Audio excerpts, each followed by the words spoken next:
All right, Matt. Regional heavyweight fighters popping up on the UFC on short notice. We have Chris Daukaus taking on Parker Porter. And it's an interesting matchup because it's a really tough one to try and get a read on. I mean, I've watched the tape from both these guys. Chris Daukaus was originally scheduled to be taking on Sean Teed for the CFFC heavyweight title at CFFC 82, coming up really shortly. Now he gets a call up. He's taking on Parker Porter. And it would have been an interesting fight because Sean Teed was his second pro loss.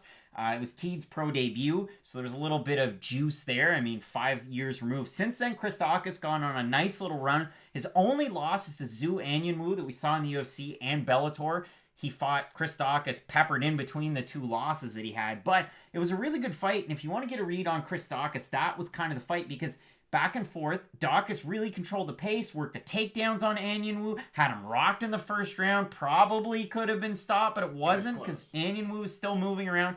In the second round, it was more of the same from Daukaus. And then Anyanwu parried and hit him with a nice right and dropped him and totally knocked him out. So that was Chris Daukaus. He's had a win since, but this is where it gets weird, and I'll get into it in my notes a little bit later on, but it was an odd stylistic matchup, and I'll get more into the record of Chris Daukaus. But to give some shine to Parker Porter, a guy that's been with CES for quite some time, really heavy-handed. In his last fight, again, a guy that you can kind of get a bit of a read on, but he fights a lot like a heavyweight that you might be familiar with in the UFC. So I'll let Matt take it away from there. So we pulled up Parker Porter's last fight, and Craig was like, who do you think this guy fights like? And in about 9 seconds, it was pretty easy to guess. It's a spitting image of Roy Nelson. Now, the difference is, I doubt he'll be billed as a kung fu fighter, and I doubt he is a black belt in jiu-jitsu, but he is very much low kick, shuffle, overhand right. Now, at the UFC level, that's something that I don't really think you're going to be able to get away with for a long time. And I hate to bring up this name, but Greg Hardy's a guy, for instance, who, yes, he doesn't have a lot of fights, but when he came into the UFC, like, he looks like an MMA fighter. With Parker Porter,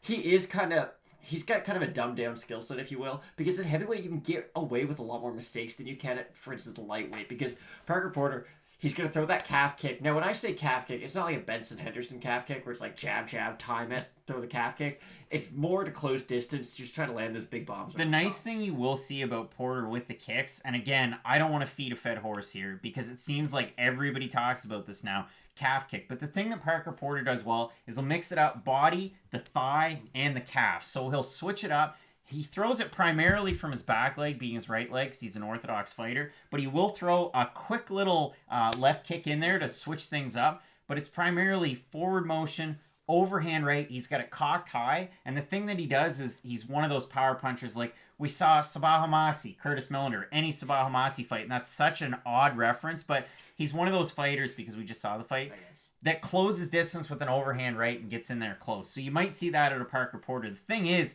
there's a lot of power behind Porter's overhand right, so you have to worry about that. But you may know him very well as the guy that Gabriel Gonzaga fought after he lost to arguably the United States' best conspiracy theorist and solo podcast artist, Brendan Schaub. So Gonzaga loses that fight, then fights Parker Porter, then they sign him back in. So that was 9 years ago now. Porter's taken time off between fights, but lately he's been on a nice little run. And realistically, he could be 5-0 since that loss. There's one loss that Porter has, splitting up the 5.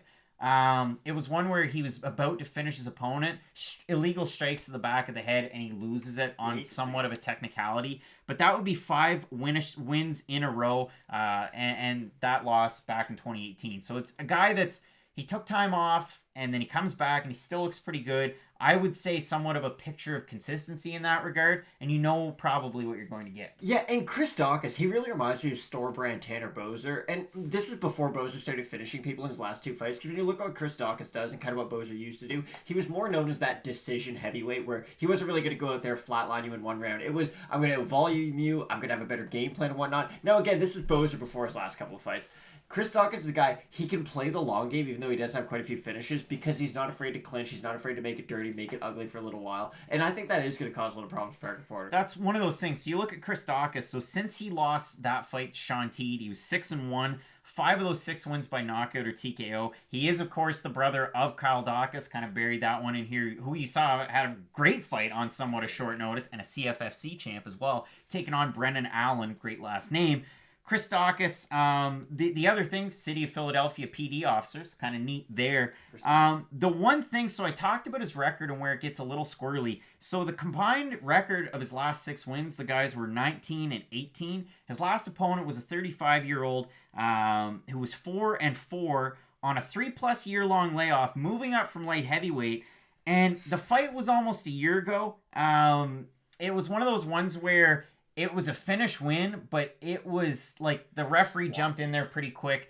The fighter really protested it, pushed referee Liam Kerrigan, who, listen, that guy's always got a smile on when he's in the cage. I wish we got to see more Liam Kerrigan. And it was also a day before Miocic Cormier 2, who we have fighting in this main event. So it's a weird heavyweight fight that you can kind of market off the back of that. You can say, well, hey, if you like these heavyweights and they're all action and maybe they knock each other out, you're really going to buy that pay-per-view and you're going to love that GOAT status there. So it's an interesting one. The keys to victory and the things that I really think you need to take into account. The Anion Wu loss gets a little weird for Chris Daukaus. True. Could the takedowns win it for him against Parker Porter? I think that's where it gets interesting.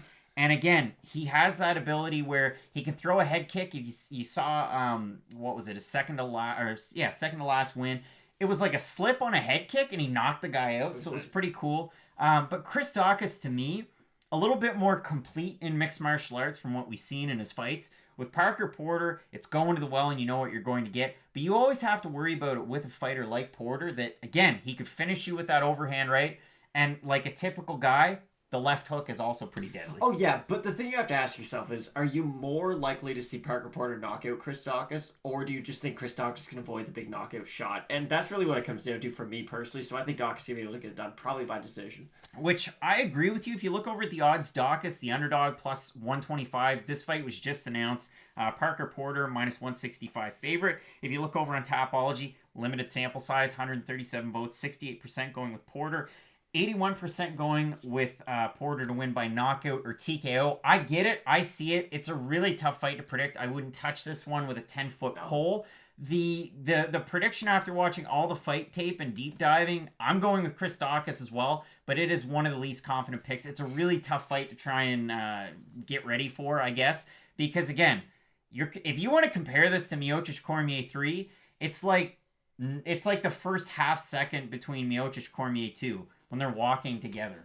Who won that first half second there? I don't know. I don't know in this one. It's so tough and so far removed. You might get comparisons, but both going with Chris Daukaus in this one. Really looking forward to the card. We get 12 fights, including that GOAT status fight in the main event, an extended look at Cormier Miocic 3. You're going to want to keep it locked in with Fight Night Picks, Matt. And as we always say, let's get into it.